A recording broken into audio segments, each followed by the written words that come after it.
Hello and welcome to my channel. My name is Lynn and today I am crafting again with the Spellbinders Dancing Halloween collection. You may have already seen a couple of projects for me featuring some of the die sets from this collection. I just really love everything about it. I don't have anything like this in my stash. It's a very Day of the Dead style of Halloween. And so really fun. I have already assembled my dancing grim, so if you want to see how to assemble that, I do have another video tutorial. I did a bobblehead dancing grim, so if you want to see that, the step-by-step for how to construct that one, it's pretty simple, but if you do want to see a video tutorial on that, that's in a separate one. Today I'll show how to assemble the Dancing Day of the Dead girl and Dancing Day of the Dead boy. So starting with the girl, I really love all the details here because her dress is super cute. The skirt portion actually it's a two-tiered skirt, and each of the tiers has its own trim that you can add to the bottom. I also think it would be super cute if you didn't want to use the trim, or even if you did, to die cut the skirt layers out of maybe a pattern paper to make it look like fabric. I think that would be super fun. And then her blouse also has two layers too. So it's almost like a blouse, and then maybe if you want to consider the top portion either a separate layer of her blouse or maybe even a neck cowl that she's wearing. So it could, I guess, be interpreted as both. She's, as the accessory that she's got, she has a pair of maracas that you can assemble that are also two layers. So there's the portion that has the handle and a little portion that you can use to glue to the hands of our dancing girl, and then there's the top layer that is going to be the main color that's featured. And then finally we have the actual dancing mechanism, and that's what I call the donut piece, and that actually has it's layered at the top of her shoulders, and it will make the entire body be able to dance or swing back and forth.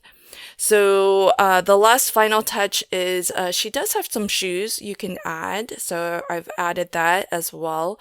And included in the die set, but I haven't used it, are a lot of little flowers and individual leaves, so you can decorate that with that as well.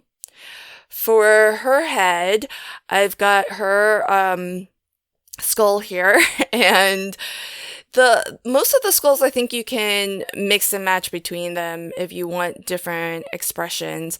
With this particular one, there is another die set of a set of lips that you can add to her if you want her to have a little bit of lipstick and fuller lips, but I'm skipping that on her.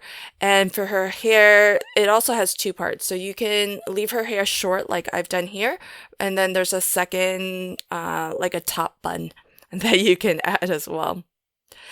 Now moving on to the dancing Day of the Dead boy. His instrument is a guitar, so I've already assembled that, and it does come with layered elements to that as well. So there's going to be the one die cut that has the full guitar, and then two additional die cuts that you can layer on top. He's wearing some pants with a separate die cut where you can layer on top for his shoes. And the dancing mechanism is actually attached to his legs. So for this character, it's just his legs that will dance back or swing back and forth, and his upper body and head will remain still. For the hat, he's wearing. That also has a couple of components that can layer as well. So you've got the main hat, a little accent piece. There is a separate die cut to cut the sort of like the inside of the hat, and then of course his skull as well. And then his shirt has some really great detail too. So there's a little detailing in the collar that you can use to add a little bit of an accent there. And it's so cool because the his arms are cut such that you can really assemble this so that he's holding the guitar. Super, super cute. And so I've got my 3 characters assembled, and the only thing I don't have in this collection is the sentiment stamp that goes with it. And it's got a lot of really fun, punny sentiments.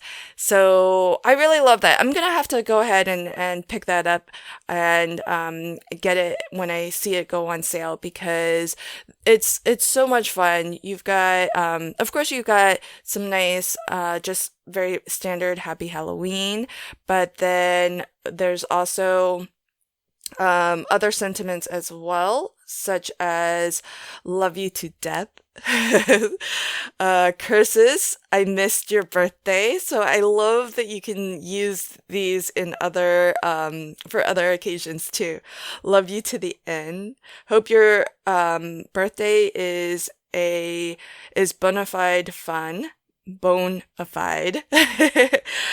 A party like there's no mañana. So then we're getting into, there are some Spanish words, and I'm gonna apologize in advance that I'm gonna butcher some of these words, but we have Feliz Dia de los Muertos, which I think is Happy Day of the Dead. There's also Viva la Vida. We also have I think those are the only ones that I can see that are Spanish, include Spanish words. So I just think it's so much fun. I love it. And so I definitely want to go back and get that sentiment stamp.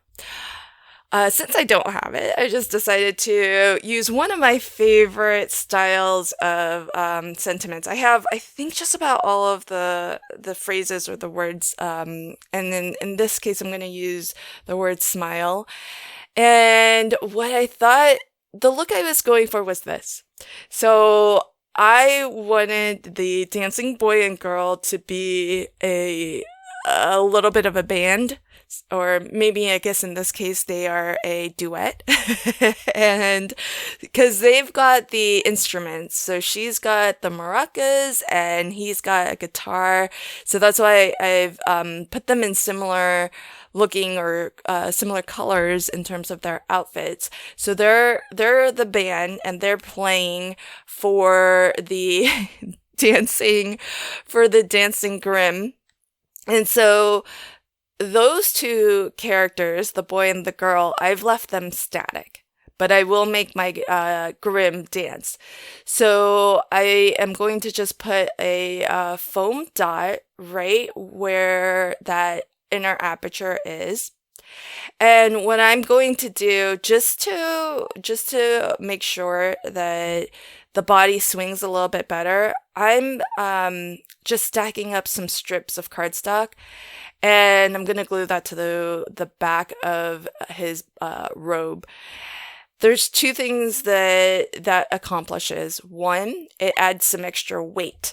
I've already doubled up on his robe actually to add a little bit of extra weight, but that little bit of stacked cardstock is going to give it even more weight. And the more weight that's on that swinging portion, it might be make it swing a little bit easier because once it gets going, it'll have a little bit more momentum as it swings back and forth. So that's one reason. The second reason is that there are the other characters to the left and the right. So by adding just a little strip down the center of the robe, it actually helps to lift that bottom portion up away from the card base. That way it can swing a little bit more easily over the other two characters if it does need to swing out that wide. And then I attached the head to the foam dot, and that secures the body in place. And then I did put a couple more of those stacked strips behind the head, and I glued it down to the card base. And that's just to make sure that it doesn't accidentally snag on something and tear off. And then the other thing I wanted to show was that the little hearts that I added as accents around the smile sentiment, those were the noses from those three characters. And when you turn them upside down, you get little hearts. That's what I see. So I've used those as extra little accents.